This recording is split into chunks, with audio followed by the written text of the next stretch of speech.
بسم اللہ الرحمن الرحیم۔ السلام علیکم محترم ناظرین۔ بسم اللہ کی برکت کا واقعہ۔ کہا جاتا ہے کہ کسی علاقے میں قحط سالی پیدا ہو گئی۔ اس قحط سالی کی لپیٹ میں نہ صرف انسان بلکہ چرند و پرند سب اس کا شکار ہو گئے۔ مویشی مالکان بے حد پریشان تھے۔ اس دوران ایک مسجد کے مولوی نے جمعے کے خطبے میں نہایت یقین کے ساتھ یہ بات بتائی کہ اللہ کا نام لے کر یعنی بسم اللہ پڑھ کر دریا کو حکم دیا جائے تو وہ بھی نافرمانی نہیں کرتا۔ خطبہ سننے والوں میں ایک چرواہا بھی موجود تھا۔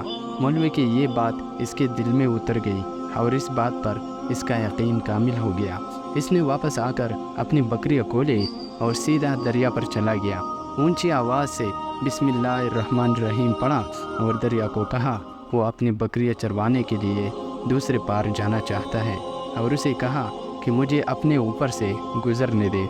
یہ کہہ کر اس نے اپنی بکریوں کو لیا اور دریا پر چلتا ہوا دریا پار کر گیا۔ دریا کی دوسری طرف کا علاقہ گھاس سے بھرا پڑا ہوا تھا۔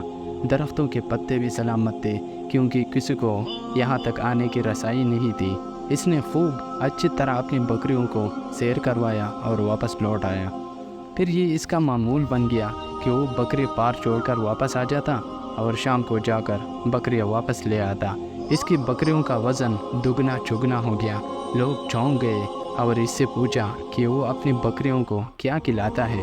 وہ سیدھا سادہ اور صاف دل نوجوان تھا۔ اس نے صاف بات بتا دی کہ جناب میں تو بسم اللہ الرحمن الرحیم پڑھ کر دریا پر چل کر اپنی بکریاں دوسری طرف چروانے لے جاتا ہوں۔ یہ بات سب نے سنی مگر کسی نے اس چرواہے کی بات پر یقین نہیں کیا کیونکہ یہ ناقابل یقین بات تھی۔ مگر بات ہوتے ہوتے مولوی صاحب کے پاس پہنچ گئے۔ مولوی صاحب نے اس چرواہے کو بلایا اور سارا ماجرا پوچھا۔ اس چرواہے نے مولوی صاحب کو ہی حوالہ بنا لیا کہ مولوی صاحب میں تو آپ کا شکریہ ادا کرنے والا تھا۔ آپ نے جمعے کے خطبے میں جو نسخہ بتایا تھا کہ بسم اللہ الرحمن الرحیم کہہ کر دریا کو بھی حکم دو تو وہ بھی انکار نہیں کرتا، تو میں تو بس یہی آپ کے نسخے پر ہی عمل کر رہا ہوں۔ مولوی صاحب حیرت سے اس کے چہرے کو دیکھتے رہے۔ مولوی صاحب نے کہا بھائی صاحب ایسی باتیں تو ہم ہر جمعہ کرتے ہیں، بہت ان کا مقصد لوگوں کا ایمان بنانا ہوتا ہے، مگر بکریوں والا ڈٹا رہا۔ میں تو بس بسم اللہ پڑھ کر پانی پر چلتا ہوں اور بکریوں سمیت پانی پار چلا جاتا ہوں۔ آخر کار مولوی صاحب نے صبح خود یہ تجربہ کرنے کی ٹھانی، جسے دیکھنے پر چرواہے سمیت پورا علاقہ بھی آ گیا۔ مجمع زیادہ تھا۔ مولوی صاحب نے ایک دو بار سوچا کہ انکار کر دوں کہ کہیں ڈوب نہ جاؤ، مگر وہ جو مولوی صاحب کو کندھے پر اٹھا لائے تھے اب یہ جوش و خروش سے اللہ اکبر کے نعرے لگا رہے تھے اور مولوی صاحب کے حق میں تعریفیں کر رہے تھے۔ آخر کار مولوی صاحب نے اپنے ڈر کو دور کرنے کے لیے ایک رسی منگوائی۔ پہلے اسے ایک درخت کے ساتھ باندھا، پھر اپنی کمر کے ساتھ باندھا، پھر ڈرتے ڈرتے ڈھیلا ڈالا بسم اللہ پڑھا اور دریا پر چلنا شروع ہو گئے۔ مگر پہلا پاؤں ہی رکھا تھا کہ پانی میں گر گئے۔ مولوی صاحب ڈوبکیاں کھانے لگے اور پانی کے بہاؤ میں بہنا شروع ہو گئے۔ لوگوں نے کھینچ کر باہر نکالا۔ مولوی صاحب کی اس حرکت نے چرواہے کو پریشان کر دیا کہ مولوی صاحب کی بسم اللہ کو یہ کیا ہو گیا ہے، کیونکہ اس کا یہ روز کا معمول تھا۔ اس کے اپنے یقین میں کوئی فرق نہ آیا۔ اس نے بسم اللہ کہہ کر بکریوں کو پانی کی طرف اشارہ کیا اور خود ان کے پیچھے چلتا ہوا پار چھوڑ کر واپس بھی آ گیا۔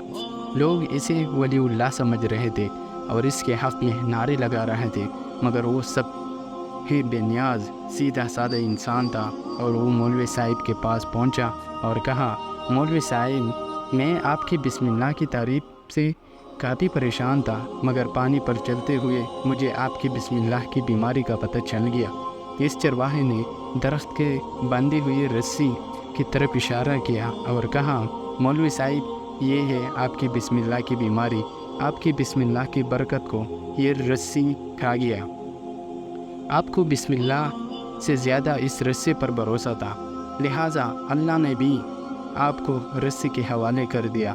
پھر کہنے لگا مولوی صاحب آپ بھی کمال کرتے ہو، میں نے آپ کی منہ سے سنا اور یقین کر لیا اور میرے اللہ نے میرے یقین کی لاج رکھ لی، مگر آپ نے اللہ کا کلام سنا مگر یقین نہیں کیا، لہٰذا آپ کو اللہ نے رسوا کر دیا۔